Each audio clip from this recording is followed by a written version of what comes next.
మోక్షమే. నవ్వు అమ్మవారు నవ్వు మనకు కనిపించింది అంటే మనకి మోక్షం లభించినట్టే. మన పని అయిపోయిందట. మన పని అయిపోవడం అంటే ఈ జనన మరణాలు అనే వేదన లేని స్థితికి వెళ్ళిపోతాం. కోరికలు కావాలి అని అమ్మ దగ్గరికి వెళ్ళి కోరిక లేని స్థితికి చేర్చేస్తుందట ఆవిడ.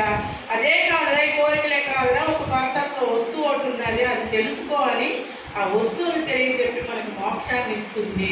చూడండి, మనం ఏదైనా రాజకీయ నాయకుడి దగ్గరికి వెళ్ళామనుకోండి, వెళ్తే ఏం చేస్తాం?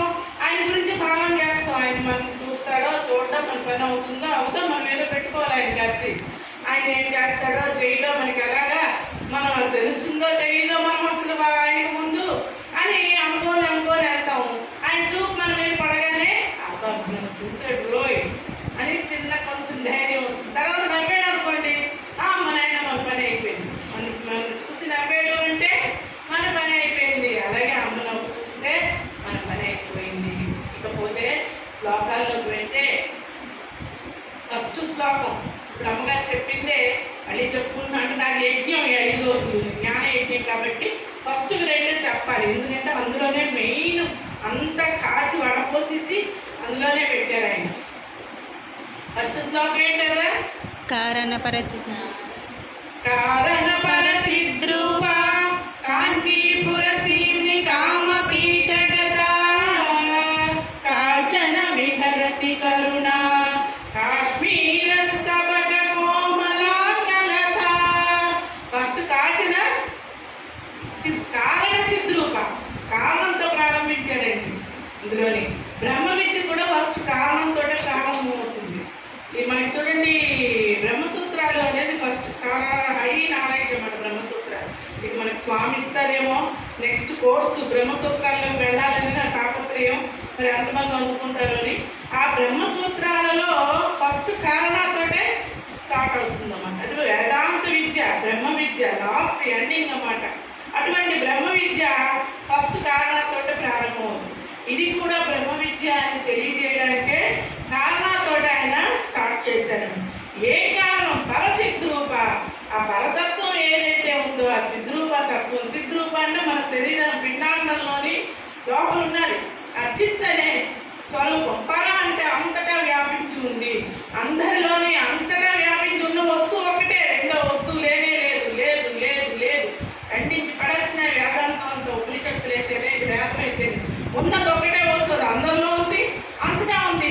సృష్టి తానే తనకు తానే సృష్టి అయ్యాడు భగవంతుడు. మన భగవంతుడు కానీ దేవుడు ఉందండి. భగవంతుడు కానీ వస్తువే లేదు, విషయమే లేదు. ప్రతి జీవ దోమ ప్రతి ఆకు కూడా భగవత్ స్వరూపమే. ఆ కారణపర చిద్రూప, ఆ కారణం సృష్టి స్థితి లేగానే కారణం తల్లి.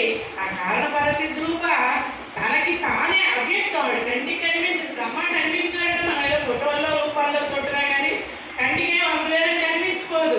ఆవిడ తనకి తానే వ్యక్తమయ్యి ఆ కాశ్మీర పీఠంలోని, ఆ కాంచీపుర పీఠంలోని, ఆ కామకోటి పీఠంలోని ఉన్నదమ్మా. ఆ పీఠంలో ఉన్నది అంటే అధిష్టానం పీఠం చెప్తున్నారు. ఫస్ట్ ఏం చెప్పారు? బ్రహ్మస్వరూపిణి, పరబ్రహ్మస్వరూపిణిగా చెప్పారు.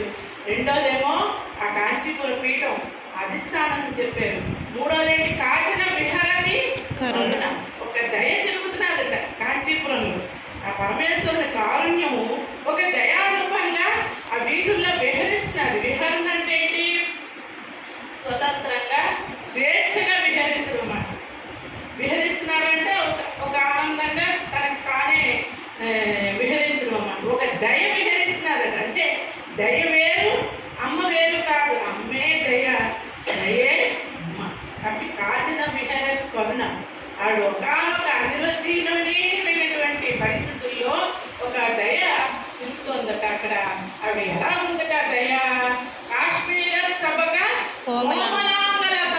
అంటే కాశ్మీర స్తబకాలంటే మనకి కుంకుమ పూలు ఉంటాయి, ఎర్రని కుంకుమ పూలు, గుత్తులు, ఎర్రటి గుత్తులుగా ఆ లత ఉందట. ఆ లతలా ఉన్నారట అమ్మవారు. ఆ ఎర్రని పువ్వులతోటి గుత్తులతోటి వాటితో ఎందుకు పోల్చారు అంటే అమ్మ అంత మెత్తగా ఉంటుంది, అంత సుకుమారిగా ఉంటుంది, అంత లావణ్యంగా ఉంటుంది, అంత ఎర్రగా కూడా ఆ అమ్మవారు ఉంటుంది అని చెప్పడంలోని దాని అర్థం. అయిపోతే దాని కంటిన్యూషన్ 2వ శ్లోకం అన్నమాట. కాంచి